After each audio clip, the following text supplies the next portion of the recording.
And for more on this, we're now joined by the chairman of the Armed Services Committee, John McCain. Well, you heard what Clarissa just said. You have called this strategy a disaster, but what should we be doing about this, Senator? I think there's a lot of things we can do. First, have the president recognize that he was incorrect when he said we are not losing. We had before the Senate Armed Services Committee this week two architects of the surge that won. And we did have it won until the decision was made to withdraw all troops. And I won't get into that fight with you, but Senator Graham and I predicted at the time that this would happen. I'm sorry we were wrong. We need to have a robust strategy. We need more troops on the ground. We need forward air controllers.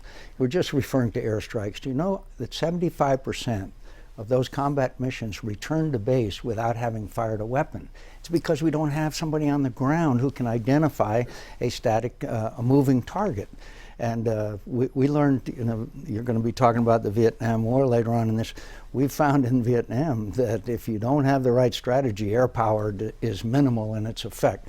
But we need to have forward air controllers. We need to have special forces. We need to have more of those kind of raids that were so successful into Syria. We need to have a strategy. There is no strategy.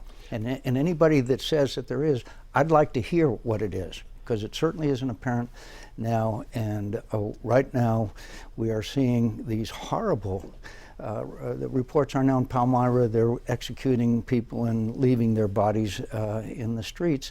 Meanwhile, the President of the United States is saying that the biggest enemy we have is climate change. Well, Senator, I mean, and the President called these latest setbacks, he called them technical setbacks or something to that effect. But there's no appetite in this country, I think it's fair to say, for sending a lot more American troops into Iraq. But is that in the end going to be necessary? And I guess the reason I would ask you that, is this posing a threat to our national security? Well, first of all, there's a larger number of Americans that believe we ought to have more American troops on the ground. Not the massive 82nd Airborne, but certainly in the realm of a number of thousands, so we can do the missions that I just described to you. The beheadings had a profound effect on American public opinion, as it should have. And your second question was?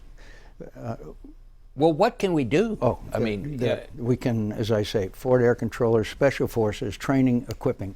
Right now, it's Shia militia, the same ones that we fought against during the surge, that are now doing the fighting. The overall winner in this whole conflict right now is not ISIS, it's Iran.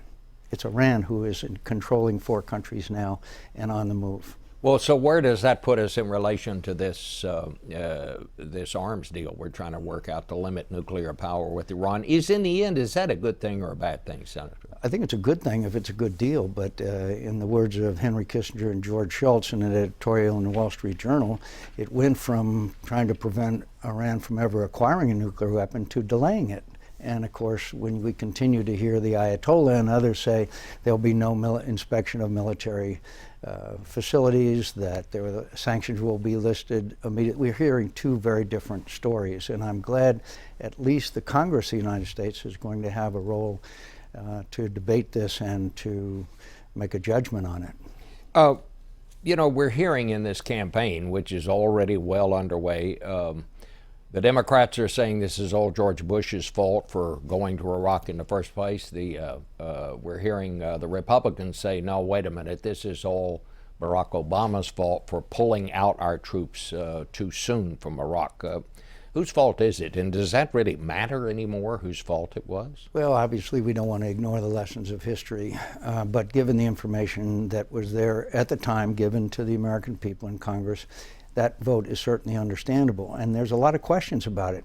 Then there should be the question, should we have pulled everybody out? And anybody who says we couldn't have stayed is not telling the truth, because Lindsey Graham, Joe Lieberman, and I were on the ground there and know full well we could have left those, we could have had a residual force or a sustaining force. And do they realize that we had it won? The surge had succeeded. I called for the resignation of Donald Rumsfeld, my own president's Secretary of Defense, because I saw we were losing. Then George W. Bush at least had the guts to reverse and and sponsor the surge, in which we eventually then succeeded. I pray that Barack Obama would do the same thing. You know, former Secretary of Defense Bob Gates was on our broadcast last week. I saw it. And he said that, in his words, most of the Republican candidates for president, he said, I'm not very impressed so far. And he said, you know, they really don't have very much experience on foreign policy. What do you think about the current Republican field? Obviously, Senator Lindsey Graham understands. He's been boots on the ground. He's an Air Force colonel, has served all his time in Baghdad and in Kabul. But I would say this: Ronald Reagan didn't have a lot of foreign policy experience, but he surrounded himself with the smartest guys and people in America. And I think that the next president, whoever he is, can do that as well. Do you think Hillary Clinton, if she should win the nomination and be elected, do you think she'd be a good president? Is she qualified? I'm not here to judge her qualifications. I will be supporting whoever the Republican nominee is, but I do believe it's a legitimate question to say what was the concrete accomplishments of her 4 years as Secretary of State. And there are still many unanswered questions about Benghazi as well. And I think that $750,000 a speech is in the Hawaiian missionary tradition, doing well by doing good. All right, Senator McCain. It's always a Thank pleasure you. to have you.